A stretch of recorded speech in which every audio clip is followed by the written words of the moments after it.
Hello and welcome. Tonight we delve into the fascinating world of immigration law. Look, I know what you're thinking. John, that's less exciting than watching paint dry in a silent monastery. And you'd be right, normally. But stick with me because this is about more than just visas and work permits.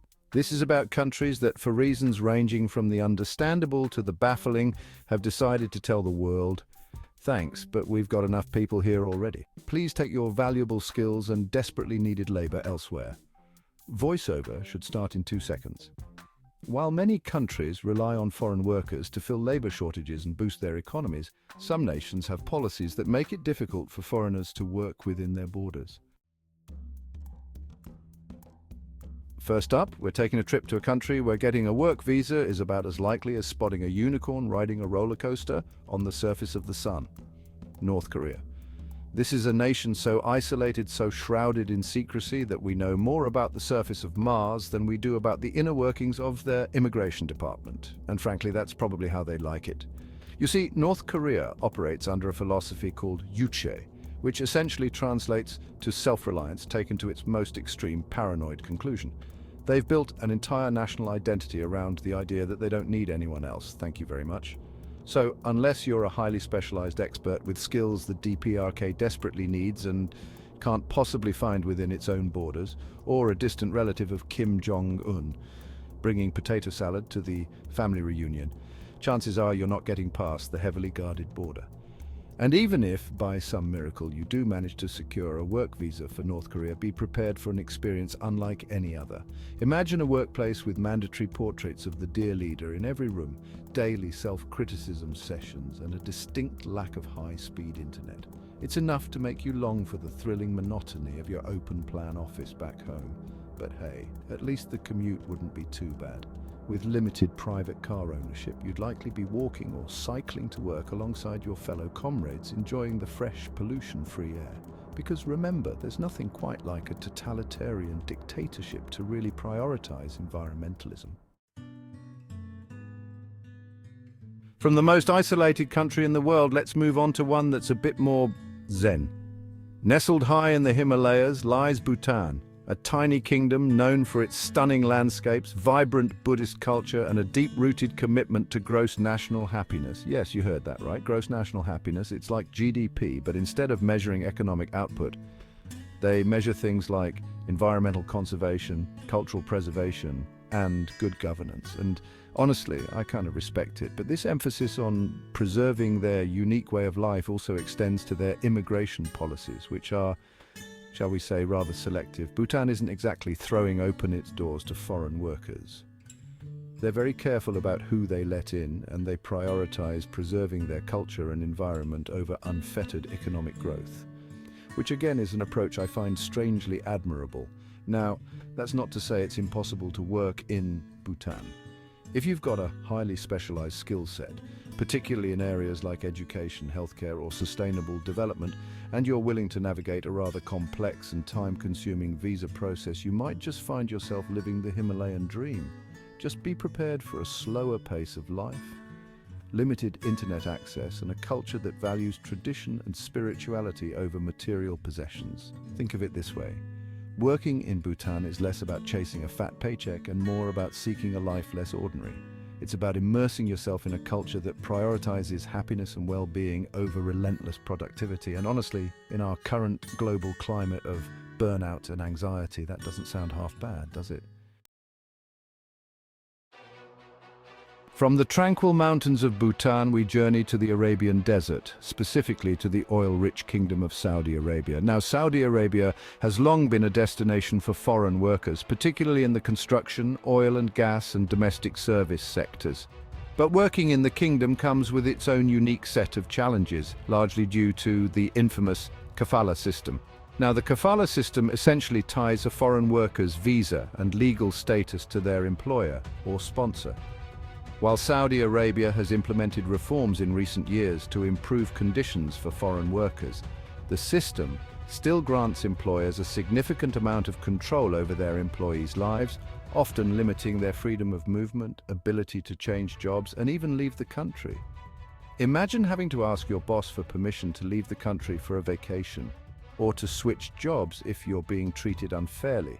That's the reality for many foreign workers under the kafala system. It's a system that's been widely criticized by human rights groups for creating conditions that can lead to exploitation and abuse. Now, it's important to note that Saudi Arabia is actively trying to reduce its reliance on foreign labor through a program called Saudization. The idea is to encourage businesses to hire more Saudi nationals, which on the surface seems like a reasonable goal. However, it's created a complex and often unpredictable labor market for foreign workers. So if you're considering working in Saudi Arabia, it's crucial to do your research, understand your rights, and be prepared for a working environment that's very different from what you might be used to. Our next stop takes us to another Gulf state grappling with its reliance on foreign labor, Kuwait.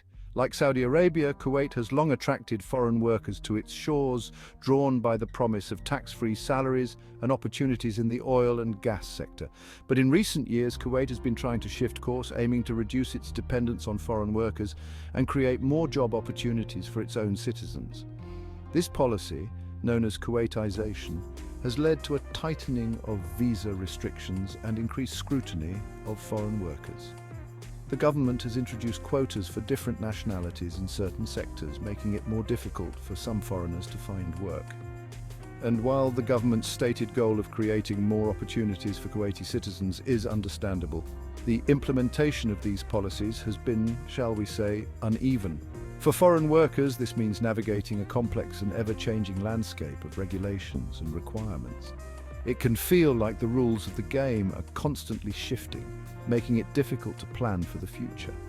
And while there are still opportunities for skilled foreign workers in Kuwait, particularly in specialized fields like engineering, medicine, and finance, competition for these positions is fierce. So, if you're considering packing your bags for Kuwait, be prepared for a challenging job market, a heavy bureaucratic process, and a cultural environment that can be quite different from what you're used to back home. But hey, at least the weather's nice, right? And finally, we journey east to the land of the rising sun, a place where ancient traditions meet futuristic technology, Japan. Now, Japan has long been known for its highly skilled workforce, its technological innovation, and its, well, let's just say, unique approach to work-life balance. But what you might not know is that Japan is also facing a bit of a demographic dilemma. You see, Japan has a rapidly aging population and a declining birth rate, which has led to labor shortages in several key sectors. You'd think that a country facing such a challenge would be rolling out the welcome mat for foreign workers, right? Well, not so fast. Japan's immigration system is notoriously complex and often described as overly bureaucratic, even by the standards of, well, bureaucracies. While the government has taken some steps to ease restrictions in recent years, particularly for highly skilled professionals, navigating the visa process can still feel like trying to solve a Rubik's Cube blindfolded while riding a unicycle on a tightrope. And for those seeking work in less specialized fields, the barriers to entry can feel insurmountable. Now, it's not that Japan is entirely closed off to foreign workers. In fact, the number of foreign workers in Japan has been steadily increasing in recent years. But the process for obtaining a work visa can be time-consuming, expensive, and often requires navigating a maze of paperwork and regulations. And even once you've secured a visa, integrating into Japanese society and the workplace can be its own unique challenge. So, if you're dreaming of working in the land of sushi, bullet trains, and anime, just be prepared for a healthy dose of bureaucratic hurdles along the way, and maybe brush up on your Japanese language skills while you're at it. It couldn't hurt. Look, the point is, the world of work is changing. Globalization, automation, and shifting demographics are creating both opportunities and challenges for workers around the globe. And while some countries are embracing the free flow of labor, others are taking a more cautious approach, prioritizing the needs of their own citizens, or trying to preserve their unique cultural identities. And you know what? That's their prerogative. Every country has the right to control its own borders and determine its own immigration policies. But, as we've seen, these policies can have a profound impact on the lives of individuals, families, and entire economies. They can create opportunities for some, while shutting doors for others. And they can often reflect a complex mix of economic anxieties, cultural anxieties, and political calculations.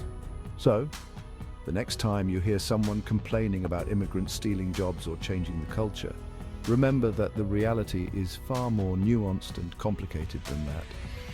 It's a global dance, folks, with everyone trying to find their place on an increasingly crowded dance floor.